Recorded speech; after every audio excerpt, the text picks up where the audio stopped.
Welcome to Mukherjee study centre. আজকের ছোট্ট যে বিষয়টি, রামবাবু পান খাচ্ছেন, তাহলে প্রথমেই সেন্টেন্সটার আমি ডিটেলড ব্রেকডাউন করছি। দেখুন, রামবাবু, এই রামবাবু অর্থে আমি রামবাবুকে কি বলতে পারি? দেখুন,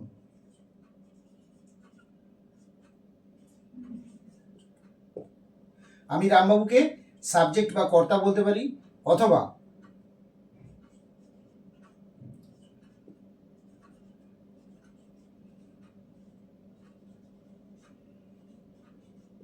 অথবা সাবজেক্ট বা কর্তা বলতে পারি, অথবা দ্য সিম্পল সাবজেক্ট আমি রামবাবুকে বলতে পারি, অথবা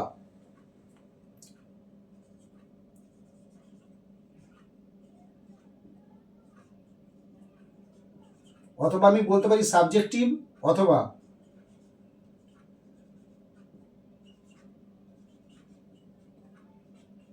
আমি বলতে পারি নমিনেটিভ। দেখুন, সাবজেক্ট বলতে পারি, রামবাবুকে আমি সাবজেক্ট বলতে পারি, অথবা দ্য সিম্পল সাবজেক্ট বলতে পারি, অথবা সাবজেক্টিভ বলতে পারি, অথবা নমিনেটিভ বলতে পারি, অথবা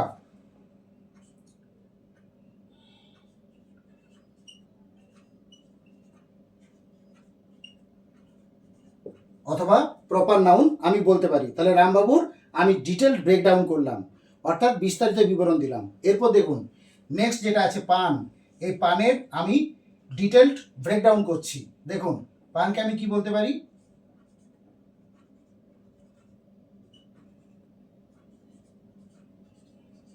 প্রথমে বলতে পারি কমন নাউন, অর্থাৎ পানকে আমি ইংরেজি গ্রামারের ভাষায় কমন নাউন বলতে পারি, অথবা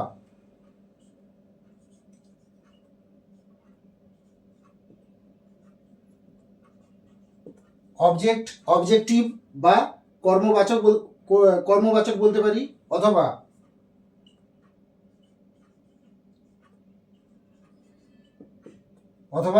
অবজেক্ট বা কর্ম বলতে পারি। তাহলে কমন নাউন বলতে পারি, অবজেক্টিভ বলতে পারি, অথবা অবজেক্ট বলতে পারি কাকে? পানকে।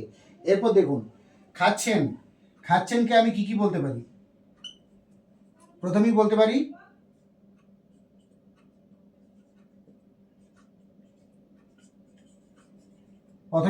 ফাইনাইট ভার্ব বা সমাপিকা ক্রিয়া। এরপর বলতে পারি মেইন ভার্ব বা প্রধান ক্রিয়াপদ, অথবা বলতে পারি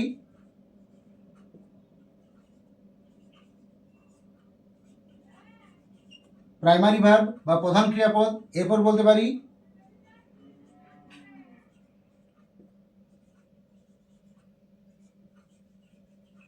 প্রিন্সিপাল ভার্ব বা প্রধান ক্রিয়াপদ। এরপর বলতে পারি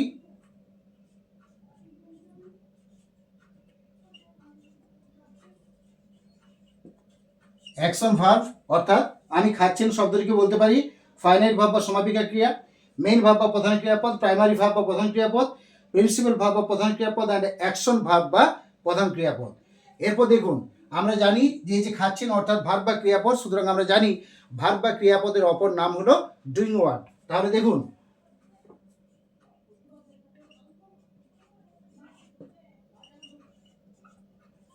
ডুইং ওয়ার্ড, তাহলে এই ডুইং ওয়ার্ড আমরা জানি ভার্ব বা ক্রিয়াপদের অপর নাম হলো ডুইং ওয়ার্ড। তাহলে এখন প্রশ্ন হলো, ডুইং ওয়ার্ড এবং অ্যাকশন ভার্ব এই দুটোর মধ্যে পার্থক্য কি? যদি জানতে চান কমেন্টের মাধ্যমে লিখে পাঠান। নেক্সট, এরপর দেখুন, এখানে আমাদের আছে রামবাবুকে বলা হয়েছে সাবজেক্ট বা কর্তা, দ্য সিম্পল সাবজেক্ট, সাবজেক্টিভ অর্থাৎ কর্তৃকারক, নমিনেটিভ বা কর্তৃকারক, আর প্রপার নাউন অর্থাৎ এটা আমাদের প্রপার নাউনের মধ্যে পড়ছে। তাহলে এখানে দ্য সিম্পল সাবজেক্ট কি, অর্থাৎ কেন আমি রামবাবুকে দ্য সিম্পল সাবজেক্ট বললাম? যদি বিশেষভাবে জানতে চান অবশ্যই কমেন্টের মাধ্যমে আপনারা লিখে পাঠান। আমি অবশ্যই পরের ভিডিওতে সাবজেক্টিভ দ্য সিম্পল সাবজেক্ট কি আমি জানিয়ে দেবো। নেক্সট, এরপর দেখুন, এরপর যেহেতু খাচ্ছেন অর্থটা আছে, সুতরাং খাচ্ছেন অর্থ আমরা জানি যে এটা কিন্তু প্রেজেন্ট কন্টিনিউয়াস টেন্সে আছে।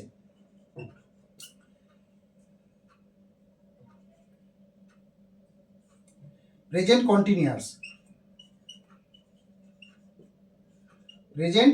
কন্টিনিউয়াস টেন্সে আছে। তাহলে এর সূত্র যেটা আমরা করব, সূত্র আমরা জানি, তবুও দেখুন,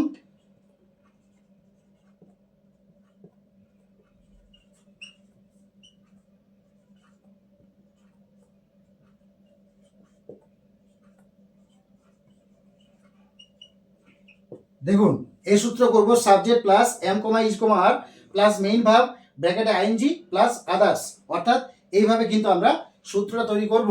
এবং এই সূত্রটা তৈরি করার পর দেখুন এখানে আমি কিন্তু এইভাবে বলতে পারি যে এম ই যার এবং মেইন ভার্বকে একসঙ্গে ধরে এবং তার সঙ্গে আইএনজি যুক্ত হচ্ছে, সুতরাং এখানে কি তৈরি হচ্ছে, এখানে ভার্ব ফ্রেজ তৈরি হয়ে গেল। ভার্ব ফ্রেজ অর্থাৎ যখন আমি সাহায্যকারী ক্রিয়া নিলাম এবং মেইন ভার্বের সঙ্গে, অর্থাৎ সাহায্যকারী ক্রিয়ার সঙ্গে যখন মেইন ভার্বকে আমি একত্রিতভাবে যুক্ত করলাম, যখন আমি সাহায্যকারী ক্রিয়ার সঙ্গে মেইন ভার্বকে একত্রিত যুক্ত করলাম বা একভাবে তুলে ধরলাম বা একই অর্থ প্রকাশ করতে চাইলাম, তখন কিন্তু কি হয়ে গেল, তখন এটা ভার্ব ফ্রেজ হয়ে গেল। এরপর দেখুন, এরপর আমাদের এটা রুলটা হয়ে গেলে রুলের উপর আমি তৈরি করি। এরপর দেখুন খাচ্ছেন, তাহলে আমরা কি জানি খাওয়া অর্থ, এই খাওয়া অর্থের বিভিন্ন অর্থ আছে, অর্থাৎ শুধু খাওয়ার শুধু একটা অর্থে প্রয়োগ হয় না, বিভিন্ন ধরনের অর্থ। আমরা খাওয়া অর্থকে কিভাবে প্রয়োগ করব, দেখুন আমরা এখানে বলতে পারি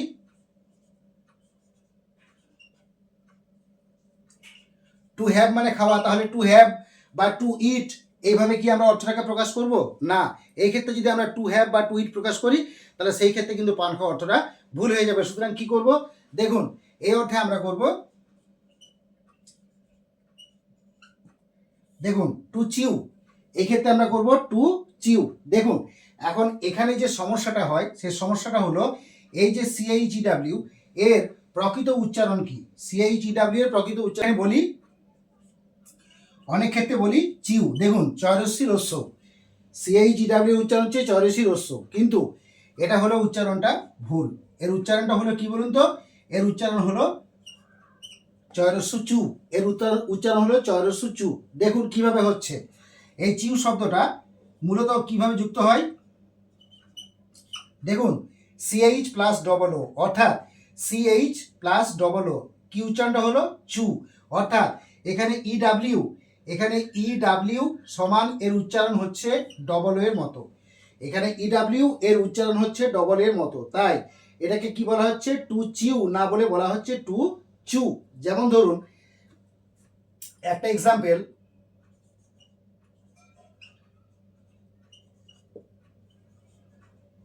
ধরুন উচ্চারণটা হলো CHEWING চিউইং গাম, কিন্তু এই ক্ষেত্রে অনেকে কি বলে চিউইং গাম, কিন্তু এই উচ্চারণটা ভুল, চিউইং গাম, এটা হচ্ছে চুইং, চয়রস্যু রস্যই অনুস্বার, চুইং গাম, এর সঠিক উচ্চারণ চুইং গাম, অর্থাৎ এক প্রকার শক্ত আঠালো চকলেটের মতো জিনিস, যা জল বা লালার সংস্পর্শে এলেই তা নরম হয়ে যায়।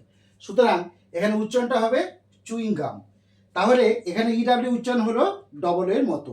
এরপর দেখুন তাহলে এটা কেন EW এর উচ্চারণ কেন ডবল হলো, যদি বিষয়টি জানতে চান অবশ্যই কমেন্টের মাধ্যমে জানান, আমি পরের ভিডিওতে এর সবিস্তার ব্যাখ্যা করে দেব। নেক্সট এরপর দেখুন, তাহলে রামবাবু পান খাচ্ছেন, তাহলে এর সঠিক ইংরেজি যদি ট্রান্সলেশন করি তাহলে এর সঠিক ট্রান্সলেশনটা কি দাঁড়াবে, জাস্ট সেই বিষয়টা আমি আপনাদের সামনে উপস্থাপন করছি। দেখুন তাহলে আমি নিঃসন্দেহে বলতে পারি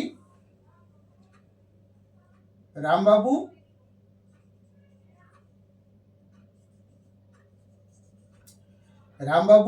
ইজ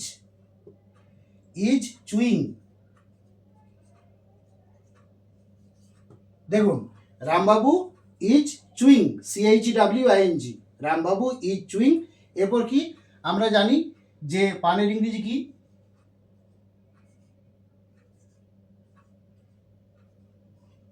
দেখুন তাহলে কি হলো, Rambabu is chewing BETL betel leaf, তাহলে Rambabu is chewing betel leaf, অর্থাৎ রামবাবু পান খাচ্ছেন। এরপর দেখুন এই যে বিটেল লিফ মানে হচ্ছে পান, আর বিটেলের সঙ্গে যদি আমি NUT নাট অর্থাৎ নাট যুক্ত করে দিই তাহলে কি হয়ে যাবে, বিটেল লিফ মানে হচ্ছে পান আর বিটেল নাট মানে হচ্ছে সুপারি, তাহলে Rambabu is chewing betel leaf, অর্থাৎ রামবাবু পান খাচ্ছেন। আবার যদি বলি রামবাবু ইজ চিউইং বিটেল নাট, তাহলে রামবাবু সুপারি খাচ্ছেন। সুতরাং এইরকমভাবে কিন্তু আমরা মূলত বাক্যটাকে তৈরি করতে পারি এবং এইভাবে রামবাবু পান খাচ্ছেন ট্রান্সলেশনটিকে সম্পূর্ণ করতে পারি। যাই হোক, ক্লাসটি এখানে শেষ করলাম। ক্লাসটি কেমন লাগলো অবশ্যই কমেন্টের মাধ্যমে জানাবেন। যদি ভালো লাগে লাইক, সাবস্ক্রাইব এবং শেয়ার অতি অবশ্যই করবেন। So finally thanks to everybody for watching my video. Thank you.